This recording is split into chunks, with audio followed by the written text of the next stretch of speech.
you will feel sorrow and depression. Have you seen Truman Show? The moment you get some alone time, you will always question your own life choices. I felt all of this. Nothing can stop me now, 'cause I don't care anymore. Why is my guitar glowing? Anyhow, someone said that they were missing this shirt. It's back, baby. It's back to stay, baby. Sometimes I have to vary, so you don't think that I have only one shirt. Not that I care, but oh well. I promised a video about humans' innate feeling of discontent. How we, regardless of where we're at in life, will always want more. Another! Something else that is not accessible in the moment being. That is a specific boundary condition for human evolution. Expansion of the universe, of the consciousness, demands steady growth at all times, and our discontent taps into that fact. It's pre-programmed in us to not be satisfied with whatever we have. And don't get me wrong, it's not about material possessions, it's all about personal growth, and it can look differently for different people. Let's get into this video and talk about boredom and discontent. For most of our lives, we're hard at work. We're up till midnight in the library studying for a degree. We're learning a trade, building a business, writing a book. We have hardly a moment to ourselves. We don't even ask whether we're fulfilled. It's simply obvious that this is the bit that has to hurt. We fall asleep, counting the weeks until the end.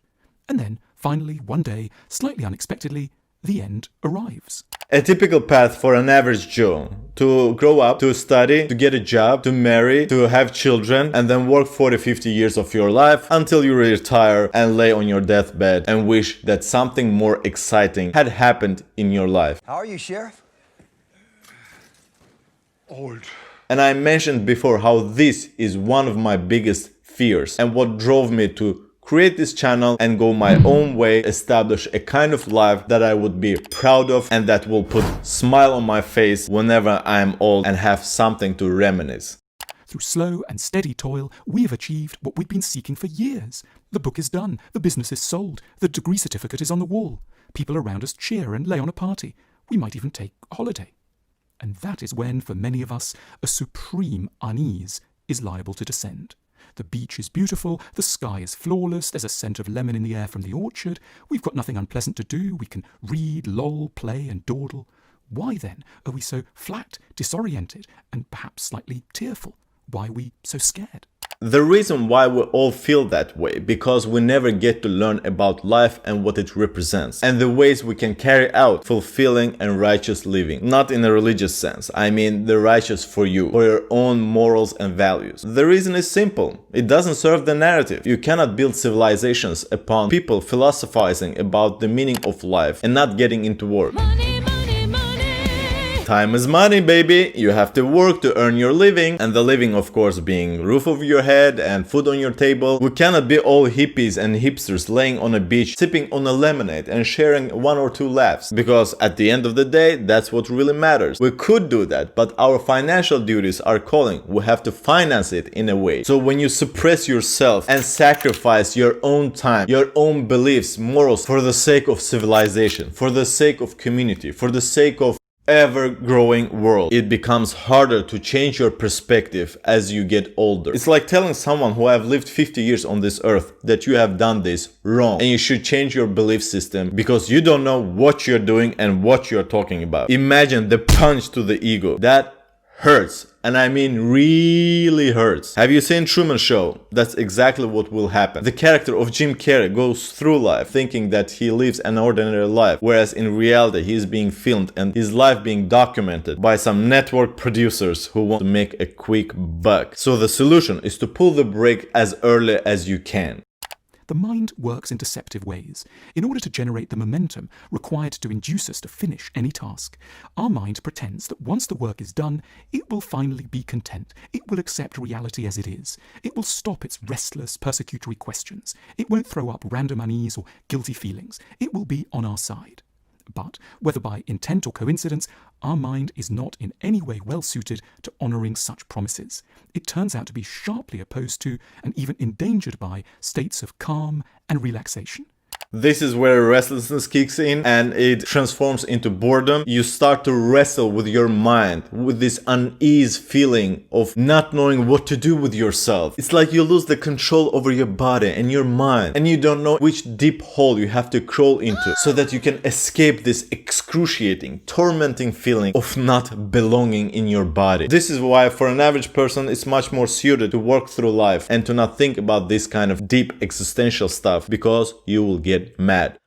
When I was doing my master's thesis, there was this old guy who was on the verge to retire. A couple of weeks passed by and he did actually retire. We congratulated him. But lo and behold, 3 weeks later, his wife sends a card with notification that he passed away. The guy withered away because of boredom, because he wasn't in demand anymore. The mind is a tricky thing and it always holds you accountable to get hold of your personal growth. If you are not progressing, you are regressing. It can manage them at best for a day or so.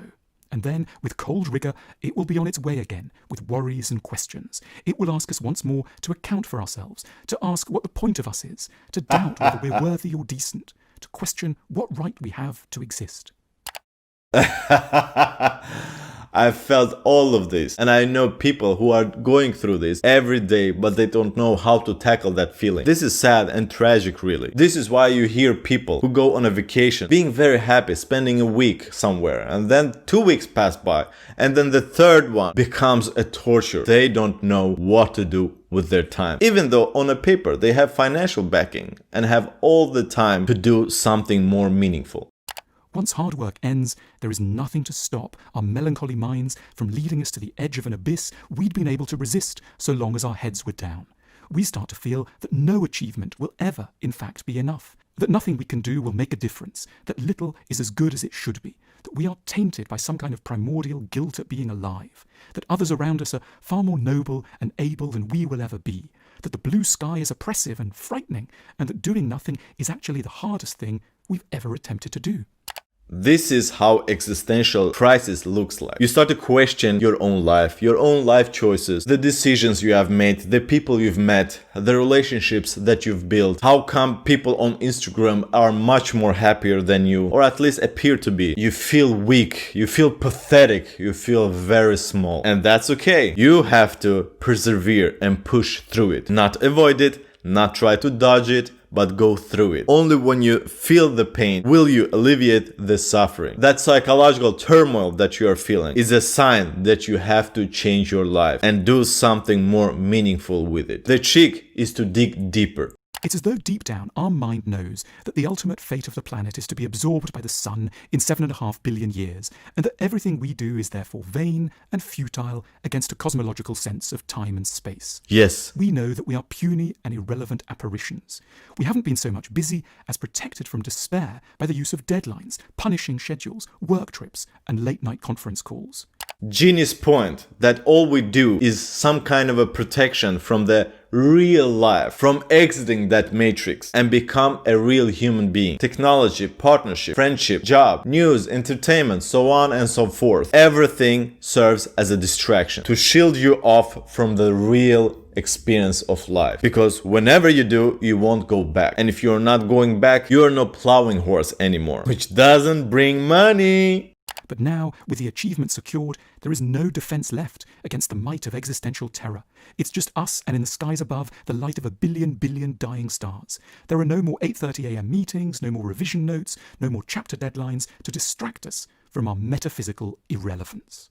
You don't know how much ease and how much happiness I feel every time I come home from my part-time job, even though I know that I am not working with something that I studied for or working at some prestigious job that I could have, but I feel joy and happiness that I own my time for the most part. Can you prove that you didn't offer to save my job if I let you blow me? And no one dictates what I should do and what kind of projects and deadlines I should have in mind and what kind of clients I should contact and talk to. Jesus Christ, I hated that job. Corporatism sucks the soul out of you. And although the pain is very excruciating, going through those experiences allow you to grow so much more. You will feel sorrow and depression, but at the end of the tunnel, you will be empowered because you will understand that there's no one to rescue you, and the only way is to move forward, to take accountability and responsibility of your own life and create something that would suit your own needs.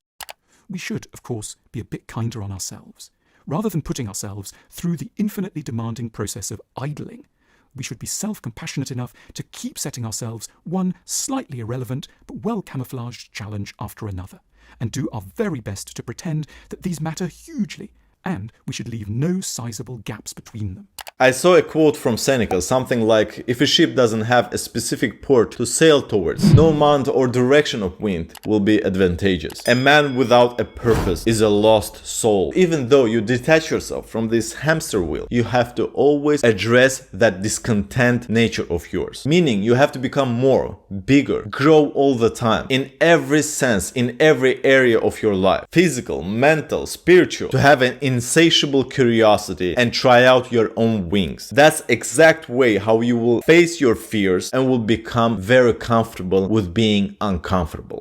Our work exists to protect us from a brutal sense of despair and anxiety. We should make sure we never stop having tasks to do, and never make that most reckless of all moves, retire, or embark on that next most reckless step, taking a long holiday.